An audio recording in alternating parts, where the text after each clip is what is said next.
अस्सलाम वालेकुम dear students. Question exercise 2.4 class 9 question number 1 का लास्ट पार्ट है, पार्ट नंबर 4 है। हमारे पास वैल्यू ये लिखी हुई है 81 की पावर n मल्टीप्लाई बाई 3 की पावर 5 माइनस 3 की power 4n minus 1 multiply by 243 over 9 की पावर 2n मल्टीप्लाई बाई 3 की पावर 3। इसको भी वही यूजिंग लॉ ऑफ एक्सपोनेंट्स की मदद से हमने इसको सॉल्व करना है। जब हमारे पास कभी भी वैल्यूज़ आ जाएं तो उसमें हमारे पास क्या होता है कि हमने उनकी फैक्टराइजेशन करनी होती है। फैक्टराइजेशन, प्राइम फैक्टराइजेशन, जैसे 81 है, इसकी भी प्राइम फैक्टराइजेशन हो सकती है, 243 की भी प्राइम फैक्टराइजेशन हो सकती है, 9 की भी हो सकती है। हम इनकी प्राइम फैक्टराइजेशन करते हैं। मैंने प्राइम फैक्टराइजेशन आप लोगों के लिए ऑलरेडी बोर्ड पे लिख दी थी वक्त बचाने के लिए। 243 की अगर प्राइम फैक्टराइजेशन स्टार्ट करते हैं, 5 3 जो है 5 टाइम्स मल्टीप्लाई होगा। अगर 83 की करते हैं, ऊपर वाले को स्किप कर दें, तो 3 को 4 टाइम मल्टीप्लाई करें। अगर 9 की हो तो जस्ट 2 टाइम्स 3 मल्टीप्लाई होगा। अब यही फैक्टराइजेशन की मदद से हम हल करते हैं। हमारे पास अगर 81 है तो 3 कितने टाइम होगा? 1 2 3 4 5 टाइम्स इसको लिख दिया होल की पावर n। 3 की फैक्टराइजेशन हो नहीं सकती, उसको वैसे का वैसा लिख दिया।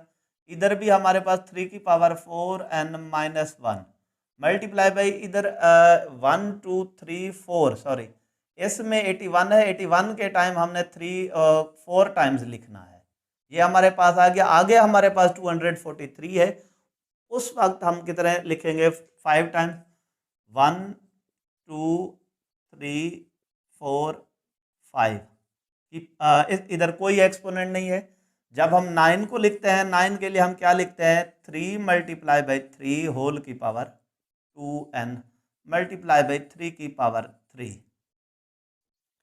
अब हमारे पास ये सारे बेसिस सेम है और वैल्यूज भी मल्टीप्लाई हो रही है, लिहाजा इनके एक्सपोनेंट पावर ऐड हो जाएंगे, और जिसके एक्सपोनेंट ना हो उनकी एक्सपोनेंट 1 होती है। तो ये हमारे पास हो जाएगा 3 की पावर 4n 4 होल की पावर n। ये हमारे पास मल्टीप्लाई बाई 3 की पावर 5 माइनस 3 की power 4n minus 1 multiply by 3 की पावर 5। ये हमने लिखा। डिनोमिनेटर में अगर हम इसको देखें, हमारे पास है 3 की पावर 2 होल की पावर 2n मल्टीप्लाई बाई 3 की पावर 3। अब हमें इसको ब्रैकेट में लिखें या ना लिखें, इसको कोई मसला नहीं है। अब हमारे पास अगर इस वैल्यू को देखें, ये हमारे पास रूल अप्लाई हो रहा है, इसकी वजह से हम इन दोनों को क्या करा सकते हैं? मल्टीप्लाई करा सकते हैं। हमारे पास क्या आ जाता है? 3 की पावर 4n मल्टीप्लाई बाई 3 की पावर 5 माइनस 3 की पावर 4n माइनस 1। इन दोनों के अगर देखें बेसिस सेम है, बेसिस सेम हूं तो एक्सपोनेंट ऐड कर दिए जाते हैं, तो बेस भी एक लिखी जाती है। मैंने एक बेस लेकर इनको ऐड कर देता हूं। अब जरा इस सवाल में थोड़ा सा देखें। अब इधर 3 की पावर 4n मल्टीप्लाई बाई 3 की पावर 3। अगर इस क्वेश्चन में अगर आप गौर से देखें, इनको इनको तो मैंने बेसिस सेम करके इनके एक्सपोनेंट ऐड कर दिए। मैंने इनको इनसे इकट्ठे क्यों नहीं लिखा? जितने भी हमारे पास लॉज जो हैं वो एक्सपोनेंट के, वो डिवीजन और मल्टीप्लिकेशन में अप्लाई होते हैं, एडिशन सब्ट्रैक्शन में नहीं होते। इस वजह से ये जो माइनस है, माइनस की वजह से ये हिस्सा हमारा अलहदा है, ये हिस्सा हमारा अलहदा है। हम इनको अलग अलग सॉल्व करते रहेंगे। मसले इन सब में इधर भी तो बेस 3 है, इधर भी 3 है, इधर भी 3 बेस है। हम ये नहीं कह सकते कि बेस एक लेकर हम इसको हल कर ले, क्योंकि दरमियान में माइनस आ गया है। वो जो लॉ अप्लाई हो रहा है सेम बेस का मल्टीप्लिकेशन की सूरत में। अब इस साइड पे इन दो वैल्यूज, ये दोनों वैल्यूज क्या हो रही थी? मल्टीप्लाई हो रही थी। उनकी बेस एक लेके मैंने ऐड कर दिया।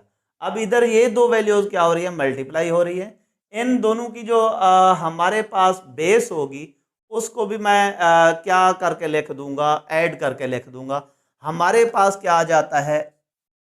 3 की पावर 4n प्लस 5 माइनस 3 की पावर 4n प्लस 4 1 का साइन नेगेटिव, 5 का साइन पॉजिटिव, साइन डिफरेंट है, इन दोनों को हम क्या करेंगे, सब्ट्रैक्ट करेंगे, बड़े का साइन आया +4, ओवर बेसिस सेम है तो फिर हम क्या लिखेंगे, इधर भी 3 की पावर 4n +3।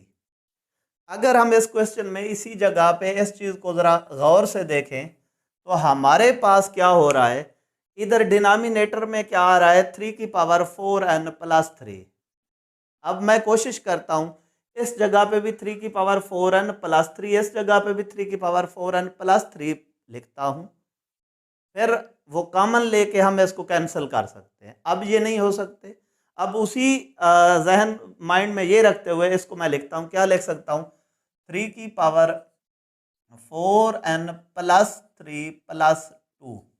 5 को मैंने लिख दिया, क्या लिखा, 3 की पावर 4n +3 +2, चीज़ वही है।